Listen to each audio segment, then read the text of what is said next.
untuk menjamin distribusi pupuk dan pemangkasan dengan pemangkasan 145 aturan demand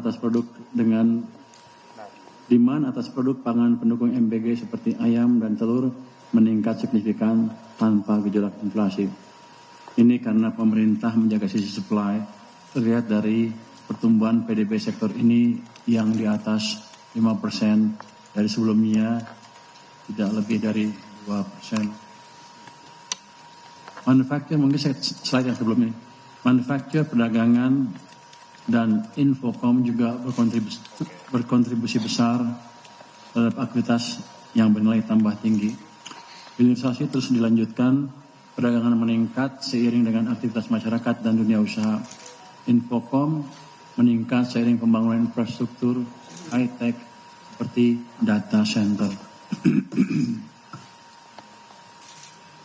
Berikutnya, kinerja sektor pertanian ditopang subsektor tanaman pangan yang tumbuh 9,94%. Next, ini di tahun 2025 seiring peningkatan produksi padi dan jagung.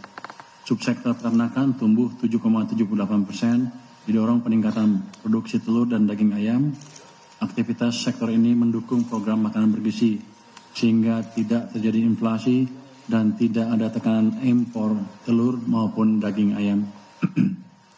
Tanaman perkebunan tumbuh 2,95%, terutama produk sawit, sehingga dapat menangkap momentum harga sawit yang masih bertahan tinggi.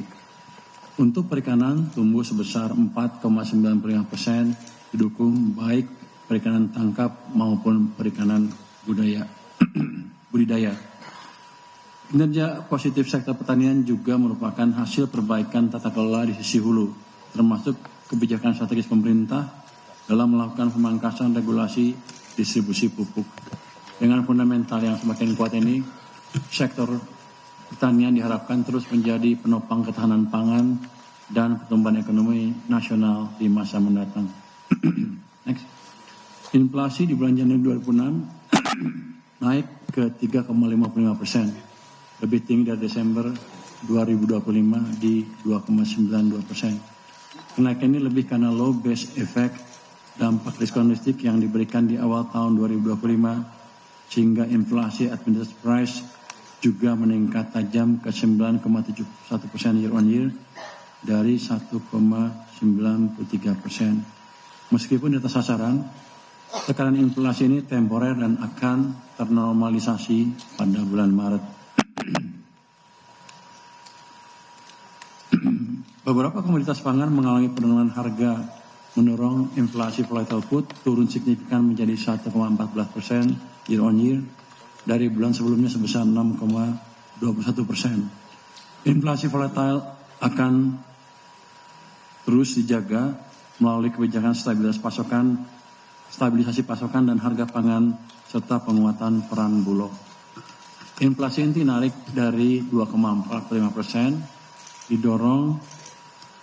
inflasi inti naik ke 2,45% didorong oleh kenaikan harga emas perhiasan yang tumbuh sebesar 76,5%. Jika harga emas dikeluarkan, inflasi inti non emas bulan Januari 2026 mencapai 1,33%. Rendahnya inflasi ini membuka ruang bagi pemerintah untuk lebih ekspansif mendorong ekonomi tanpa resiko hyperinflation atau kepanasan. Jadi kadang-kadang orang melihat inflasi umum, tapi yang lebih bersih dari pengaruh global adalah inflasi inti yang non emas yang 1,3%. Sehingga kita bisa menyimpulkan dalam keadaan sekarang ekonomi belum terlalu kepanasan, sehingga masih ada ruang untuk mendorong ekonomi tumbuh ke tingkat yang lebih tinggi tanpa memicu inflasi yang berlebihan. Pemerintah akan terus berkomitmen mengendalikan inflasi pangan di tengah meningkatnya kebutuhan untuk MBG. Pemerintah juga menjamin pasokan dan kelancaran distribusi, serta memberikan stimulus diskon transportasi dan bantuan pangan. Sejak penempatan di September hingga memasuki Februari, strategi fiskal dengan penempatan 200T yang terus dikoordinasikan dengan strategi moneter Bank Indonesia konsisten mendukung likuiditas M0 pada bulan Februari pekan pertama masih tumbuh sebesar 11,7%. Ini memberi ruang sebetulnya untuk kredit untuk tumbuh double digit juga. Pertumbuhan M0 akan dijaga tetap double digit. Bank Indonesia berkomitmen akan mendukung pemerintah dalam hal ini. Hasil koordinasi fiskal moneter ini nyata dirasakan. Kredit tumbuh 10% di bulan Januari dengan suku bunga yang terus kompetitif bagi masyarakat. Suku bunga kredit sudah turun ke 8,80% per Januari 2026 dibandingkan dengan Agustus tahun lalu yang berada pada level 9,12%. Komitmen koordinasi kebijakan yang disepakati dengan BI akan terus dijaga dan kami bertemu Gubernur BI Jumat pekan lalu untuk konsolidasi kebijakan. Penempatan 200 triliun saat jatuh tempo di 13 Maret nanti akan langsung diperpanjang 6 bulan ke depan. Jadi bank tidak perlu khawatir kehilangan likuiditas karena pemerintah akan terus mendukung likuiditas di pasar. Kami mengharapkan bank lebih bersemangat mencari debitur tentunya dengan tetap menjalankan prinsip kehati-hatian. Jadi kan jangan banyak orang itu, Maret habis, apakah banknya akan kehilangan likuiditas karena uangnya ditarik pemerintah? Dengan pernyataan barusan, saya tegaskan bahwa hal itu tidak akan terjadi. Kami akan evaluasi kembali September nanti, 6 bulan setelah perpanjangan. Harapannya ekonomi sudah semakin bergerak lebih tinggi, berbagai program prioritas pemerintah semakin terlihat hasilnya, dan antara sudah semakin berperan, dan dana non-residen sudah semakin banyak masuk ke Indonesia dengan kinerja ekonomi dan kepercayaan Indonesia yang terus membaik.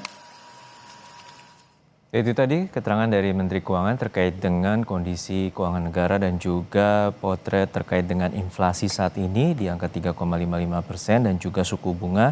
Dan namun pemerintah menjamin terkait dengan inflasi harga pangan dan menjamin akan adanya pasokan pangan serta distribusi yang merata di seluruh wilayah Indonesia.